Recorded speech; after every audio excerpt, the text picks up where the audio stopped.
Welcome into another episode of Unfiltered Soccer, a special one, because you might be wondering what in the heck we're doing sitting next to each other on a fancy couch here in Chicago. But we have the really amazing honor of interviewing U.S. men's national team head coach Mauricio Pochettino. We're super excited for this internally, but we know you as our listeners and the fans are beyond excited to hear what he has to say. So it's going to be aces. We're excited for it, and really looking forward to having him join us in the room. We'll be there in 1 minute. As always, guys, follow us at Unfiltered Soccer on all the social media. Follow on Apple Podcast, Spotify, anywhere you get your podcast. Subscribe, like on YouTube. As always, you can email us at feedback@unfilteredsoccer.com. And without further ado, Unfiltered Soccer with Landon and Tim, presented by Volkswagen. Well, LD, we are delighted to have with us in this country the top of the top, the king of U.S. soccer, which is Mauricio Pochettino. So great to see you again. Always enjoy spending time with you in the past and talking football. Our audience, Unfiltered Soccer audience, is so hungry to hear from you. They cannot wait, and neither can we. So thank you for being here. No, thank you so much for me. I think it's a great honor to be with you. Two legends. Thank you. Amazing. And I think it's a fantastic opportunity to talk about football. And always it's a pleasure to talk with you both. good. So you've had some time now with the team, a few different camps, a long January camp, some shorter camps. So our first question is, because we're kind of old and get cynical and grumpy sometimes, but what can fans be excited about in the next year leading up to the World Cup? And we're going to get into some of the harder questions and what's going on, but how can we be excited about this team as we move forward? Well, I think the first is the federation and all the staff and the people is involved in prepare and being the host of the World Cup in 1 year. I think we try to translate that passion and the excitement about to be part and to be involved, in the World Cup in 1 year, here. And then all the people, the also that is helping us around, telling you building the new training ground to many people that is doing an amazing effort, in an economic, but also in time to help in the federation to create some things and legacy for the future, not only for now, for the present, if not for the future. I think the country in behind is what we are feeling. That is in behind, also the fans is in behind. They are so exciting that the World Cup arrived. In the same time, it's true that we are building something, and always when you are building something, always are up and downs in this period. It's true that we are a little bit disappointed. We were very excited after January, not because of the two results against Venezuela or Costa Rica, but was about how the players showed, the team showed. That aggressivity that we want to translate. And then with all the circumstances in March, I think the circumstance didn't help us to show that. I think we are a little bit pessimistic about that. But I think that only need to be a thing that can help us to improve and to realize that we need to be much better, we need to perform much better, we need to be more professional, we need to care more. Our national team need to be the priority. Talking, I think, in too many points that we need to talk, I think, to improve. I think sometimes when you win. I think always you want to win. But sometimes in some defeat, I think can help you to see the reality and to say, if we want to be competitive and arrive in a good form in the World Cup, I think we need to change a little bit the approach, that we are, having with the team, the national team. And I think was a knock in the door to say, pay attention, that we need to change. Because if not, I think lose. Yes, that is not the way that we need to compete. Right. And we'll touch on the roster building of the Gold Cup. But you talked about the country being behind the team and the fans being behind the team. What makes it different about playing a World Cup on your home soil? Is there more pressure with that? Do the players recognize how important that is to play at home during a World Cup? Yeah, because Argentina, you were probably 5 or 6 years old when the World Cup. 1978. Yeah. So what is that? We didn't get to experience it. We wanted to play on our homes. Yeah. So what is that about?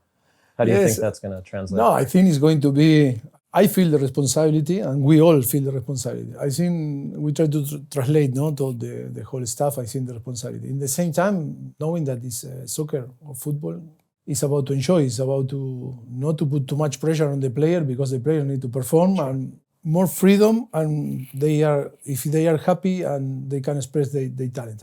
But I think, yes, of course, it's a massive pressure because I think the mentality and the culture of this country is about to win. Mm-hmm. If we analyze not only in the sport, or maybe we can go in Olympic Games. Mm-hmm. USA always is, if not the first is the second first, mm-hmm. but it's the first, always is the best.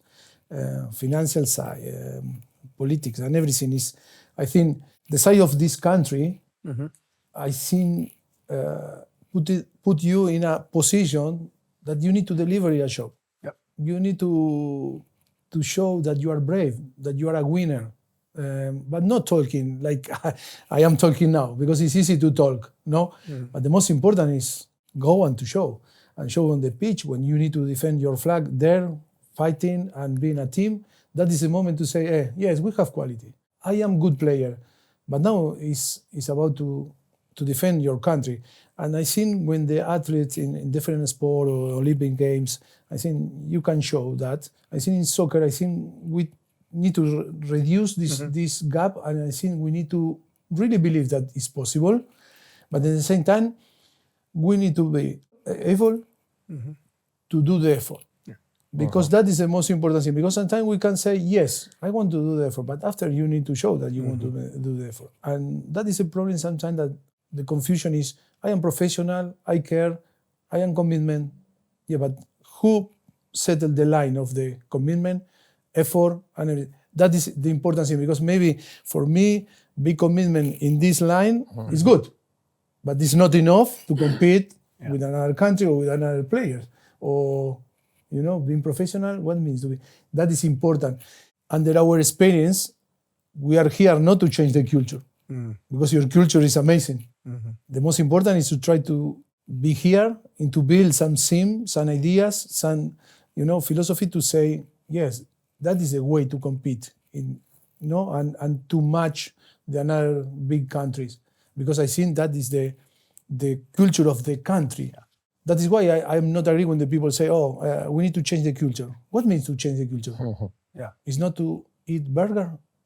No, sure. And I think we are all different. If it's like I go to England and say, no, we need to change the culture, or you need to change the culture. No, you need to adapt to the culture of the country, knowing the people, knowing the player. Of course, that the generation and is changing. Football is evolving, and we cannot compare maybe when we were a player that now in the current time. But I think always adapting, but with the respecting the culture.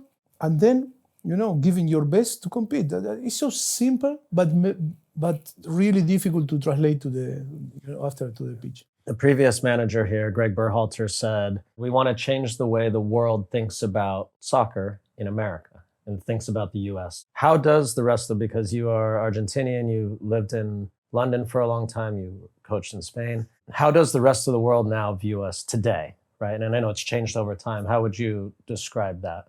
Always, I am really honest. I'm seeing your podcast always, because when I have time, I can, of course. Thank you. You don't have time. That's the problem. But yes, always I find time, And I think it's important to understand that soccer here is, I think we have good example, to follow. I think the women team, 4-time winners of the World Cup, the mentality and the belief. I talk a lot about with Emma. We have good example there. How we are seen as the player or the soccer here is improving a lot. When people say no, but the MLS, or you say no, but we have the best player in the world playing here, Messi. And Messi, when play football, is difficult for him, because I think it's very competitive, the MLS now. Yeah. I think sometimes people underestimate the MLS, but I think the player, and now that we are involved in the last year, watching a lot of football and seeing all the coaches here and the preparation and the capacity and the quality, I think we cannot talk easy about, to say, oof. But I think it's about also to reduce this gap, that I think we need to be honest and say that when you think in USA, you think about athletes in Olympic Games, no? Basketball, NFL, hockey, baseball, and then soccer. It's difficult to fight with this idea. What we need to do is to provide, all the tools to our player to help them to perform better. Today we have plenty of players playing abroad, of USA. But the most important thing is the culture. I think that we saw in you that to be desperate to come and be the priority, the national team. And maybe that gap was about to grow, maybe not thinking in this way. And that is a responsibility of us, that the people need to prioritize the national team. We were talking about Argentine player or Brazilian player or English player or Spanish player. They are desperate. Even Messi, even Neymar, even Mbappe for France. These guys are desperate to go, to the national team. And for them, when they go, they don't see if it's a friendly game, it's an official game, doesn't matter. It's a World Cup, doesn't care. matter. Yeah. Because the possibility to defend one time more, your flag, your shirt, is about to feel proud, about that.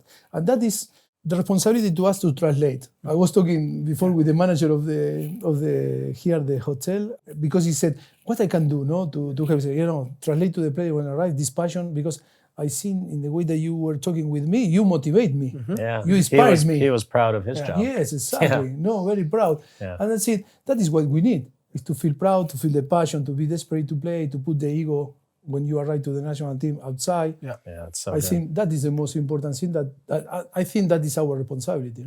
Yeah, you talked about, after the Nations League, you talked about wanting to fight for your country, for your flag. And then now you touched on prioritizing and how the big players always need to prioritize the national team. Was that, you've not been in a job a long time. Is that something that surprised you early on, that you're so used to big players picking their national team as a priority, and yet it seems as if sometimes some of our players aren't necessarily seeing it as that priority? Is that something that surprised you? When things happen, I try always to not to blame the players. I think because even when we don't play well, I think we blame ourselves to say we didn't give all the tools, or maybe we were not clear, or our tactics or game plan wasn't good, or our method wasn't great, or I think we made a mistake because rather to train in the morning, we train in the afternoon. I think we try to not to try to blame ourselves. And I think to arrive in 1 year time and the player to feel what in the way that we want it, that they can feel, or I think the possibility that they can feel in this way is our responsibility, and it's up to us, because it's in the way that we are going to coach, in the way that we are going to communicate, in the way, I don't want to use teach because I think teach is a massive word, not to teach, but I think through our examples, to try for them to realize, because they are so intelligent, and what happened in the past and why we arrive in this moment, in this type of situation, is not to blame the players, because I think we need to evolve, and that is also our moment with all the coaching staff, in the world, is to evolve with the new generation of our kids, and that is so important. I think they are intelligent enough to realize, but sometimes they need to make the mistake. They need to make the mistake to say, "Oh, I was wrong." Sometimes you can tell, and say, "Oh, he like was with right." your kids. Yeah. Always happen, when in our career we say, "Oh, this coach was right," Yes. but I thought I was wrong in this moment. Yeah. And we try to accelerate this process to say, "Oh, realize before we leave the because maybe 5 years after you say, "Oh, he was wrong," but the opportunity we missed the opportunity to perform. We missed the opportunity to make history, and I think we are in a moment now to make history and to translate different feelings and emotion to the people, and also to help the new generation that came, the kid that came, that they are growing now and seeing us like idols. I think grow in a different way for sure, but in our, in our mindset. No. Yeah. So let's just dig in a little bit. So I'm not comparing Lionel Messi to Christian Pulisic, okay? But in America, our fans feel the same level of passion for the way he plays. Plays at a big club. He's had an amazing year at Milan. You've already spoken publicly about Christian not coming to the Gold Cup and what that was about. As a staff and as a coach, when your best player decides not to go, how do you then transition to, okay, we have to move on. There's nothing you can do now. How are you going to handle that internally with the team? How are you going to position the team moving forward through the Gold Cup so that you can still be successful? Because obviously now one door closes, another door opens for someone else to come in. And I'm curious how you're processing that and how you're going to move forward. First of all, I think Christian in the last year, I think was showing a great quality and he's performing, in Europe, and also he's performing here in the national team. He is a very talented player that can help us to win. Of course. That is, of course. And you say people compare Messi with Christian Pulisic. I don't want to be disrespectful with Messi or with Pulisic or with Messi, but I think in this country, Pulisic should be our Messi. Yes. Yeah. No? Yeah. And because he's an iconic player and the kid on the street, for sure, if you ask one soccer player in this country, it's Pulisic. Of course, yes. When you talk about if I feel disappointed or not, I think we have very good communication with our players. And Christian is a very nice guy and is very commitment with the national team, and he want to help. And of course, he's desperate to play the World Cup and arrive in the best condition. In all this conversation that we were, taking with the player, I think that was the best maybe decision to help him, because every player are in different circumstances. Yeah. And even if I want Christian here or another player here, or Anthony or like this, and I think no another teammate is going to think badly about if I am saying that, because I think also the teammate respect Christian and respect Anthony like another player. But I think is sometimes you need to put the interest in a maybe medium long term than in the present. Because for me, after the March camp, I say, okay, I don't care about nothing. I want to win tomorrow, and I want to win. That is the consequence after, because I think we are all preparing or focus on the World Cup, and sometimes we need to be open and flexible in some decision. When we talk about this type of decision, for us, I think was a tough decision, because I think we agree, because also was our idea, was our decision on the end, because on the end, if you say you need to come, but I think we cannot force the player to come. But I think I need to be fair and say it was a collective decision, to try to find the best for the national team and for the best for the player. Right.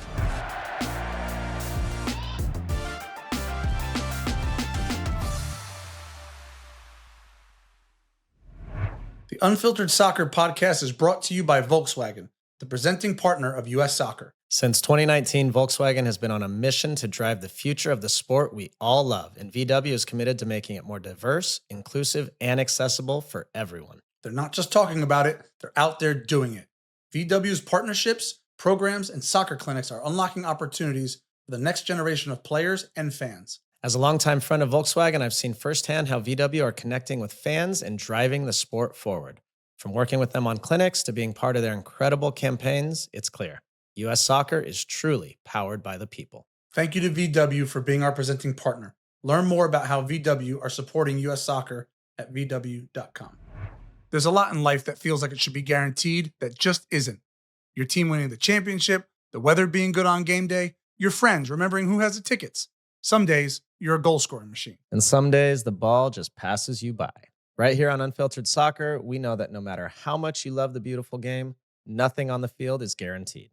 Thankfully, AT&T is introducing a brand new guarantee, the AT&T Guarantee. The AT&T Guarantee means connectivity you can depend on, deals you want, and service you deserve. Or they'll make it right. Whether you're in the stands, watching with friends, or just cheering from home, you can count on the AT&T Guarantee. Learn more at att.com/guarantee. Terms and conditions apply.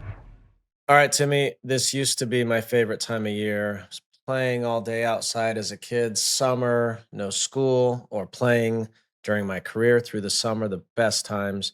Now it's the absolute worst. My kids are home. They're not exercising. Their brains aren't getting used. They're annoying. Daddy this, daddy that. So I try to choose chill as much as possible. Go for a walk. Love to golf. My wife hates it. I'm gone all the time. Read. But I got to chill, man. I have to.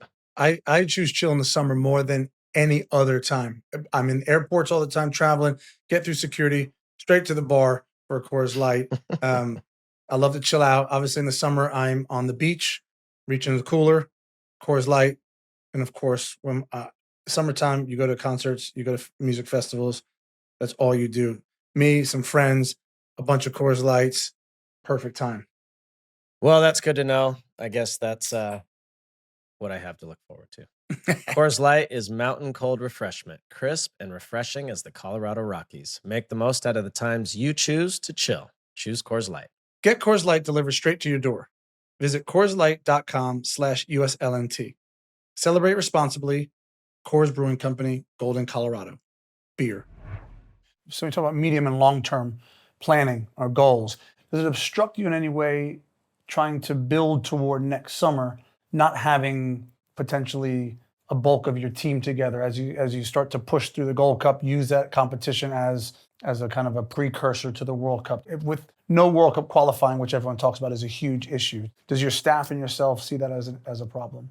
People think that we don't have time because we start in October. In the reality, we have 2 camps to be together, and now was a great opportunity, And sometimes when we're talking about to change this culture and mentality, when people talk about that, when the player, think that, okay, if in the past we were not involved, it's because the World Cup is not important. Right. That is why it's so careful how we send the message and how they get the message, the player. And some say, no, you rest because the World Cup we are going to have this list. A list is not going to be here. Is the B and the C and that's it. It's not a criticize to former people, but it's different way for us in our ideas and in our philosophy. And that doesn't mean that we have more or less knowledge about the game, about the game, about soccer, about football. That is in the way that you want to approach, because I know very well, and we know very well the psychology of the mindset of the player. And sometimes the player, they assume that is normal. I am so happy, I'm so excited of the group that we are going to have. And of course, waiting for the future that all the players will be available to have the possibility to select the best player for the World Cup, knowing that I think we need to be better, compete better, and improve in all the areas that I think we need to improve. Is your priority now for the Gold Cup evaluating, or we have to win this Gold Cup? Right, because on the back of Nations League, it's not successful. Now do you feel like, shoot, we need to win? Or are you seeing near future, but also seeing the big picture? I think we need to win. We need to win because I feel so bad, so shit. That is the word when we lose against Panama. And then the second game was, okay, how it was, no? But in the same time, in the parallel way, I think it's a great opportunity for too many players to show we are here and we want to fight for a place in the World Cup with the national team and say, I can perform in Philadelphia, I can perform in Vancouver, I can perform in Columbus, but also I can perform in the national team and I can perform with the big size, no? Yeah. And I think if the player, came now with this mentality to say, we are not here for holidays. We are here to try, to show the coach that we are here because we care and we want to win and we want to compete in our best. I think it's going to be a very exciting moment, to see them and then to compete to win the World Cup. You've talked about MLS and it being a strong league. I mean, how important is it to you that your players are playing? Because I think we see around some of the players who are in Europe maybe not playing the same amount of minutes. As it goes into the next year in terms of selection, and certainly for the World Cup, I would imagine it's vitally important to you that your players are playing big minutes, whether it's in MLS or not. No, exactly. I was talking some example like Matt Turner, and I think after a long period that he didn't play, I think we were talking about the necessity to play because we cannot give all the tools in few days preparing him to compete. No, and in the competition that the competition provides some, capacity, not in only your confidence, in your timings and everything that, are important. Not only with training session, okay, if you no play and come here, 2 training sessions, we have the secret, the magic touch that you can play if you not compete during a long period. And I think the good thing that he was conscious about that, and I think the another player that we were talking that maybe not play too much, with the possibility to move and to find a place that can compete, even if it's a maybe lower level, but thinking always in the benefit for the national team. No? Yes, that is a thing that we are talking, and we are very open, and we don't know, not scared, or we don't have fears to talk with the player in this type of subject that is sometimes painful, because you need to tell some player, look, you need to play. At the moment, okay, so far all is good, because I think we are checking your character, your personality, your capacity to be leader, the leadership that you have. But in some point, to be a leadership is about you need to compete to have the right to express your talent and to talk with your teammate. That I think is really important for us. That is why I think was time in the last few months, and now is a time also to talk with the players still that are in this situation to try to help, or to advise in the best way. Yeah. As a follow-up to that, you mentioned Matt Turner. So how are you feeling about the goalkeeper situation? If we looked at Zach Steffen and Matt Turner, in my opinion, they're the best 2 that we have. But you obviously have a bunch of goalkeepers in the pool. How do you feel that they're progressing and putting themselves in terms of the best stead to start? No, I think now is the moment to show, because on the end it's a fighting between them, to show the I am the number 1. It's true that disappointed because sometimes the player suffers some injury and we cannot give the opportunity, like Patrick, Schulte. For me, it's a signal that is going to be very natural, the selection, because it's about that. For sure, that is going to be good, the 2 friendly games and the World Cup, because I think we have the opportunity to see different, different keeper. But I think I am no worry about that, because like you say, we have quality. Also, in behind we have, another keeper that can perform. I want a big picture. Let's assume every player is healthy, and let's take you ahead to the World Cup, and it's the first game, and it's halftime, you're down a goal to whoever, and you need a leader or a couple leaders to step up and get a message that you're feeling through to the group on the field. Right now, who are those players? And I know it will change potentially over time, but even maybe right now, who is, like, you need a message and you need the team to turn right now. Who is it that you can count on to do that? I think for the circumstance that when we arrive to October, I think the picture changed, in the national team, and I think in the way that we like, to translate the message, in the way that we are open and to give the opportunity to all the players to step up and show the character, because we don't want to assume that because 4 years ago someone was captain, some player was captain, now should be the captain, because the circumstances change, and things were changing in years. I think we are very open and we are giving the opportunity to the group and the players that are involved in this type of group and say, oh, come on. Show me. Show me. Yeah. Because I don't want to say, no, because you were the captain, now you are the captain. For me, it's a little bit a process, a natural process that we are feeling, the player, because sometimes some player can surprise you, and can step up and say, oh, that is the leader. Or say, oh, I never. But if you don't give the opportunity and you create the platform for them to that appear, it's difficult, because yes, we can go with the normal names. They say, okay, this guy play here, okay, he's the captain, like this. But at the end, I think the most important thing is to see in a spontaneous way who step up when the the things are wrong, when the stress is there, when the pressure is there, who step up and say, hey, I am here. Yeah, it's interesting that you said about players that surprised. We had Diego Luna on our podcast a couple weeks ago, and I think he surprised us as well. He's got a tough mentality. I didn't watch. I need to watch. He's got a tough mentality. And I just wonder, going back to the January camp and everything that happened there, did he surprise you? Did his mentality shine through? It's not surprised me. It's like after many years working, with players, you smell that can happen something, no? And when Diego in the game in Orlando received an elbow in his nose, I saw he was like this, blood. He finally looked handsome for and once. the doctor said to me, Out. but he said, Coach, I want to play. That's what you want. Because I said, yeah, but it's a friendly game. I said, Diego, it's a friendly game. Your nose. I didn't want to worry him, but I was like scared. But when it was like this, but it was amazing. And he convinced the doctor, I can play. If you allow me to play, I want to play. Coach, I want to play. And then in the halftime, we'll see. And then go fight, crash with one guy after one was and then take the ball, assist. That is what I want. For sure, that's what you want. It's not ciao. Ciao. Yeah. No.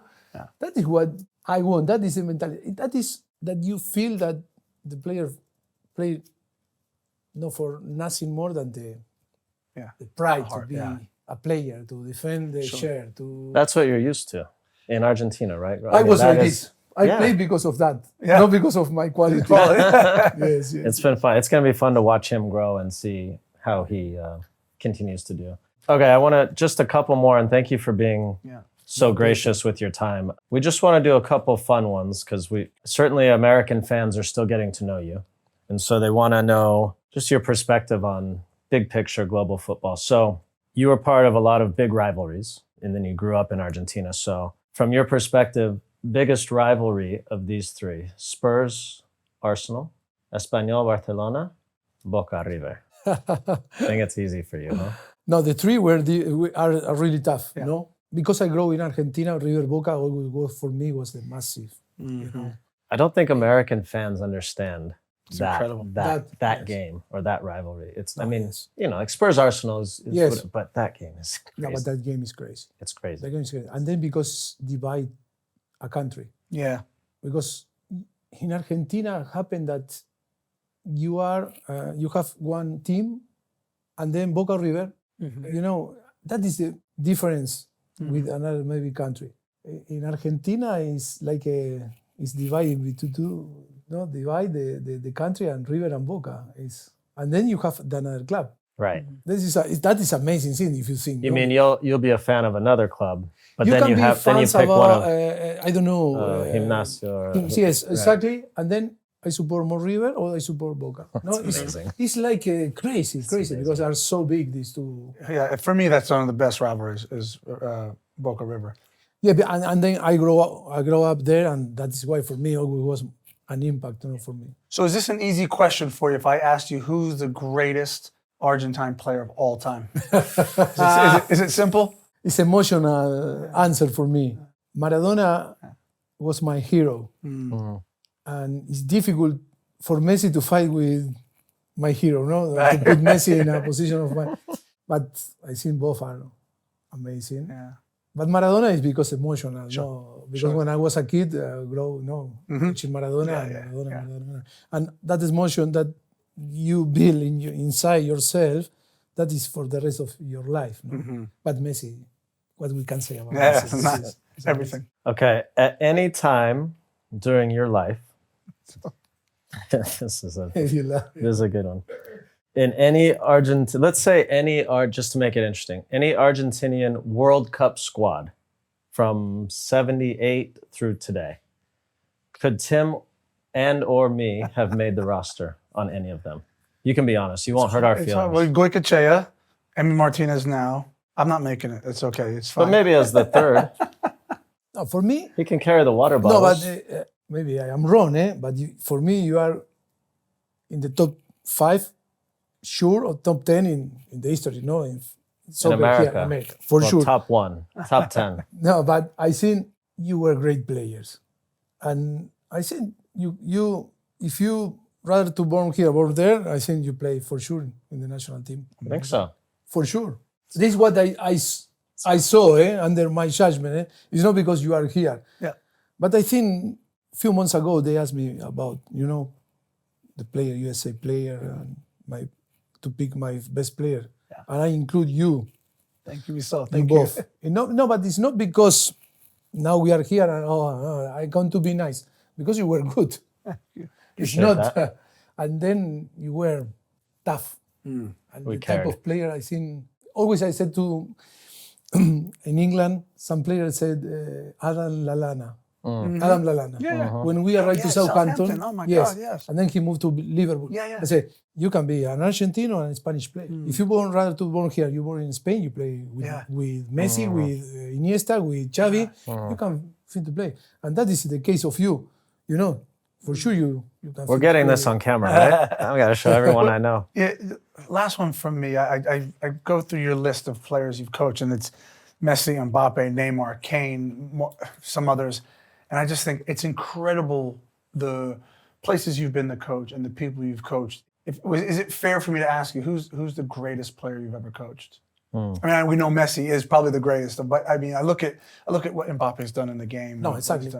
If you say Messi, of course, he's Okay, the let's best. put him aside. After him. After him, Neymar, Mbappe, Harry Kane, Son. But also Incredible, always I include two players, Moussa Dembélé, midfielder, Everyone Belgium, said that. play in Tottenham with, Everyone says that about him. Special. and Ivan de la Peña. Because we can just say, I don't know, you talk about talented players, like Okocha, that I play with Okocha, or Ronaldinho. But these two guys, for me, were they had the talent, amazing talent in the same level that the player that we are talking. Yeah. Always they say, the people say to me, wow, yeah, De La Peña and Ivan de la Peña, that I don't know if you remember Of course. the Buddha, the Petit Buddha, they say, because that's amazing. And then Moussa Dembélé, what a talented player. was incredible. That's amazing, no? Yeah. Yes, but the rest, of course, it's easy to That's so say. great. to So say. great. Yeah. Thank you. All right. Well, last thing. Thank you, first of all. I think on behalf of everybody, all American soccer fans, it's great now. Get to know you a little bit better, get to understand your thinking. We could do this for 3 hours, but you have things to do. We're very grateful. We are trying to find optimism, right? And you've spoken to it. And there's been some disappointments along the way, but we're all hoping as fans of soccer, football in this country that this happens. Nah, right? but for sure, players, staff, federation, fans, of course, you are part of the family too, because your legacy is there. We are going to arrive in a very good, shape to the World Cup, ready to compete and to maybe enjoy the fans and the fans to feel proud and defend in the best way our country. Well, we're honored to have you. So thank you. Best of luck. No, thank Really you. great to see you. Mauricio, thank you. Pleasure. And we have optimism again. Thank you. Thank you. Thank you very Thank much. you so much. That was a lot. Very grateful to Mauricio Pochettino for taking the time. And my takeaway, Tim, I mean, I have a lot, but he gets it. Like he sees what's going on, and he's obviously going to be careful about how he's speaking. He used the word prioritize a lot. Yep. He said, make this a priority. And my biggest takeaway, I think overall, and there's some other smaller ones, is he came from Argentina. Yeah. He grew up in Argentina. The idea of a player not wanting to play for their national team must blow his mind. Yeah. He must be like, this is crazy. Yeah. You don't want to come play for your national team? Yeah. Because he knows what that means to the country. So that's my overall biggest takeaway. Yeah, I mean, it was really nice to sit with him. I do think he gets it, and we always put that in air quotes. And what I think that means to me is we as fans get frustrated with the team at times about the setup. We question some things, and from being around him, both on and off camera, I get the sense that he shares a lot of those same Yeah. frustrations, and that he realizes that he can only control so much by getting right. these players. You know, this summer he gets them for 5 weeks, so I would think the Gold Cup is so important, but ultimately he gets these players for 10 days or less.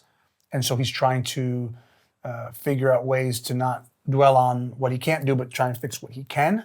Yeah. And he talked about it very openly. It's not his job to change the culture. It's not his job to change the culture. And that currently the system that these players have been in probably for the last 6 years has been one that has been, for lack of a better term, comfortable. Mm-hmm. And I think to his point, when you give a player an opportunity to be comfortable, unless take it. unless you get a real dog who Right. just is gonna push themselves outside of something extraordinary, you're going to take that opportunity. I mean, he mentioned in his quotes a few weeks back, like this culture of being able to come in and golf and no more golf, and this, you know, it's obviously part of a bigger issue, but it's not his job to change that. No. It's on the players to do that, and so that was an interesting part of it for me. But he certainly understands the challenge. I believe him now. I said this to you before last week, maybe, but I do believe him now that he's saying, "All right, I'm not doing away with these players. Right? These are good, talented players. These players who are Some of our declining to come in, whatever." But he is saying, if someone else takes the job, and the way you say it is great, like, well, he said it too. Get the opportunity in this camp to come into the next camp, and in that camp, the opportunity to come into the next. And that's how it is in Argentina. He said it with big players. They're just trying to get into the next camp. Right, earning the right to play in the next camp. Yeah. And some of the American guys this summer are thinking, some of our guys are thinking, I'm thinking about the World Cup. And he's like, hey, hold on a sec. There's no guarantee you're going to the World Cup, right? And so for other guys coming into camp this summer in the Gold Cup, this is a huge opportunity. And in past iterations with past coaches, guys probably would have been like, I got no chance. Like, I know I'm part of the B team and all that, but these guys have a chance. That's the thing that he mentioned to us, right? Was this concept of A team and B team. He mentioned their A list and B list, and what that does is it kind of infiltrates the mindset of players. Like, you just know I'm an A player, or you just know I'm on the B list. And he's tried to do away with that, and he and his staff have tried to do a good job of taking that away, trying to put people on level playing fields or level footing. And I said to you last week, and I meant it. Like, I don't necessarily know if this Gold Cup presents opportunities for guys to maybe surpass some of the A-listers, but I feel a little bit more encouraged by that. That you know, after speaking to him and having lunch with him and spending time with him here, that I think guys will get opportunities. I think he does. Look, the one thing he said, and he's made clear, he was very disappointed with the Nations League and how it finished, and that he is going to drive this team, particularly in the summer months in the Gold Cup. He's going to change his attitude a little bit. He's going to push these guys, and that it should hurt. And so, look, I think there's opportunities there. Again, I don't think it's a bunch of opportunities, but I think for a handful of guys, the Gold Cup creates a huge summer for them. That if they can show well, they can fight, so that it means something and it hurts, I think those guys will get chances. Yeah. He also said, before we get out of here, he said, we have to win the Gold Cup. And he's very, so for fans who are discouraged and thinking, oh, I'm not even going to pay attention to the Gold Cup, now I'm like, okay, I want to watch now. I want to see what that looks like through his lens. Sure. Who he plays, how he plays them, et cetera. So. Yeah, absolutely. All right, amazing. Thanks again to Mauricio Pochettino. I'm hopeful that we will get him on the show again before the World Cup, but this was a very successful trip. As always, thanks to all you guys for supporting us. It's been amazing. Yeah, thank you to Mauricio for his time, to US Soccer for helping set it up, and for their support. We are certainly excited and optimistic. Thank you to VW, our presenting sponsor. An incredible episode. We hope you enjoy it. Give us all your feedback. We'll see you soon.